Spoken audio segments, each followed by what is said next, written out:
बोलो। कहाँ थे? कितनी देर से फोन कर रही हूँ तुम्हें, तुम फोन क्यों नहीं उठा रहे थे? दिन में 1000 काम होता है जिन्हें करना जरूरी होता है।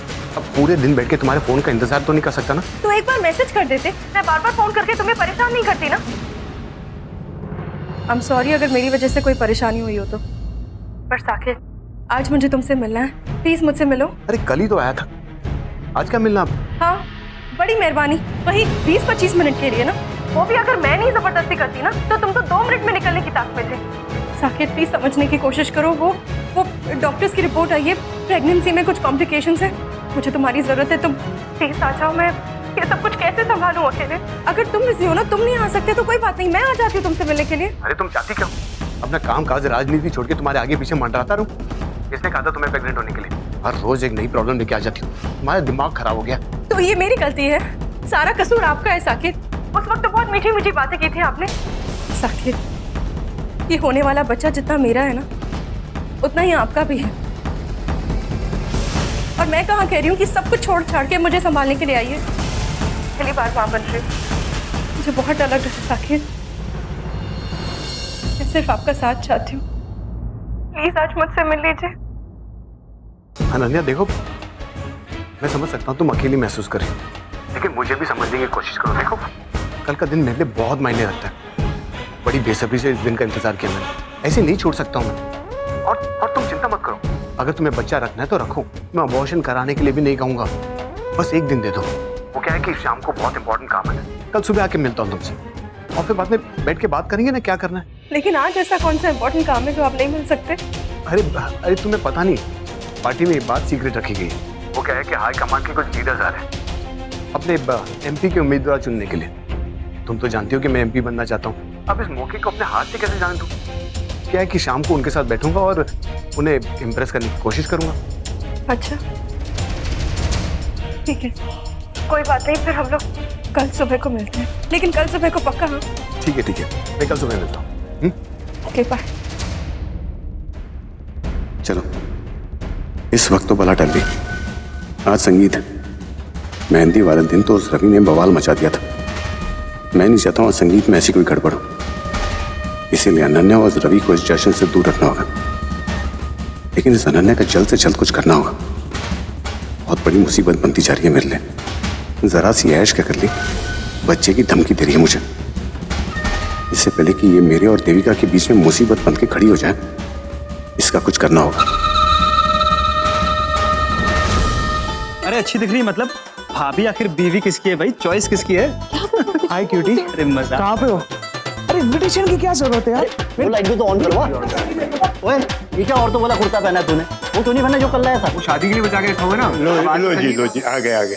आओ जी आया। नमस्ते जी, नमस्ते। बस जिंदे रहो बेटा, खुश रहो। अच्छा तुम्हारा तो बहुत बिजी वक्त चल रहा होगा। विकास जी, अब तो लड़के वाले भी आ गए, आपका काम खत्म नहीं हुआ अभी तक? जी बस वही काम चल रहा है। मैं अरे क्या चल रहा है? सुबह से देख रहा हूँ आपका, सुबह से आपका काम ही चल रहा है। इतना से काम में इतना वक्त नहीं लगता है। जी मैं माफी चाहता हूँ। अटल, ओ पुत्र तू भी किन काम चोरों से सिर खपाई कर रहा है? वैसे भी ना ये कारीगरों को मुंह लगाना नहीं चाहिए। कारीगर है, 2 हाथ दूर ही रख। बीजी मैम, वो ज्यादा दोस्ती बढ़ाने की जरूरत नहीं है इन लोगों से। आजा आजा तू इधर आ। देखिए मेहमान आ गए हैं।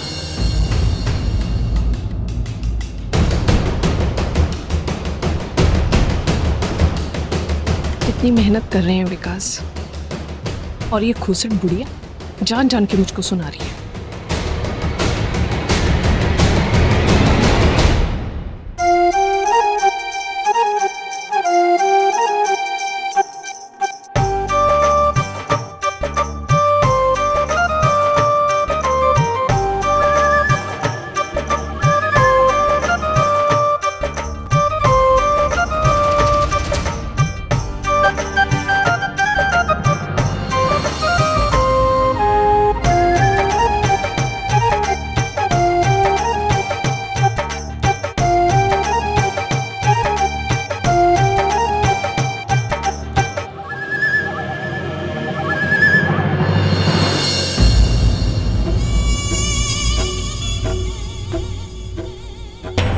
जरा देख उसे, कितनी गंदी नजर है इस आदमी की।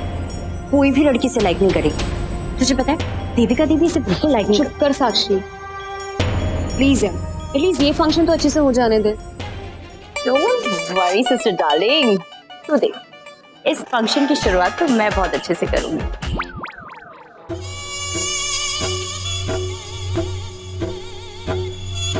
बड़ी ढाई लग रही हो तुम।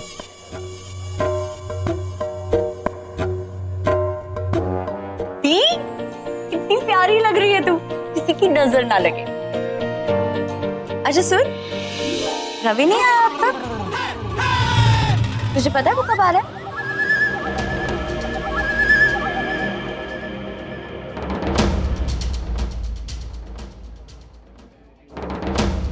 अरे जीजू आप, अब वो क्या है ना, रवि अब तक आया नहीं इसलिए मैं पूछ रही थी। आपको पता है क्या वो कब आ रहा है? तुम बड़ी रवि रवि कर रही हो। तुम क्यों चाहती हो कि आया? अरे वो डेकोरेशन में कितना माहिर है और सगाई वाले दिन उसने कितनी मेहनत की थी, तो उसके बिना ये संगीत का फंक्शन बहुत अधूरा लग रहा है। और फिर रवि कितना अच्छा लड़का है ना, हमेशा हंसता हंसाता रहता है। किसी को कोई प्रॉब्लम हो तो झट से सॉल्व कर देता है, किसी का मूड खराब हो तो फट से ठीक कर देता है। सबका कितना ख्याल रखता है, कितनी सारी क्वालिटीज है उसपे, है ना?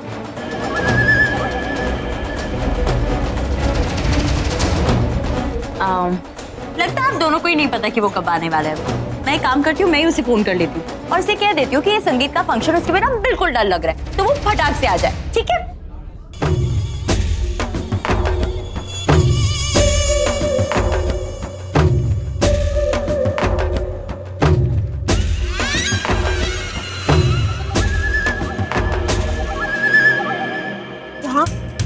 पागल, क्या बकवास करेगी तू? अगर दादी ने सुन लिया होता ना तो यही का ये मर्डर था। अरे दादी मेरा मर्डर करेंगे, वो भी सबके सामने, नो चांस। इसीलिए तुम बिंदास बोल दिया सब कुछ। चालू है ना तू? मुझे पता है कि तुझे कितना हेट करते होंगे। वो जितना मुझे हेट करता है ना, मैं उससे डबल ट्रिपल उससे हेट करती हूँ। मेरा बस चले ना, पूरी जिंदगी भर उसकी शक्ल ना दे। अरे अरे अरे अरे, शांत भीम शांत। चल अरे माँ बताओ ना क्या किया आपने? वो बहुत बड़ा काम किया है मैं। वो सकेत के संगीत का जश्न है ना, उसमें तेरी निवेदिता को मैंने अपनी तरफ से न्योता दे दिया और वो आने को भी राजी हो गई। लेकिन माँ आप ऐसा कैसे कर सकती हो? क्या हो क्या आपको? क्यों इनवाइट किया? किस हक से इनवाइट किया आपने?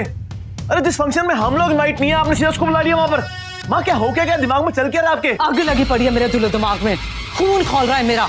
मेरे पुत्र पे इतना गलत इल्जाम लगाया उन्होंने। मेरा पुत्र मेरा गुरूर है, मेरे कलेजे का टुकड़ा है।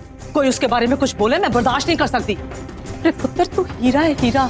इस घर की किस्मत तूने बदल देनी है, और वो तेरे और देविका के बारे में ना अनाप शनाप बक रहे हैं। सुन पुत्र, जिस तरह लोहा लोहे को काटता है ना, उसी तरह हमें एक लड़की की जरूरत है, ताकि हम देवलों को साबित कर सके कि तेरे और देविका के बीच में कुछ भी नहीं है।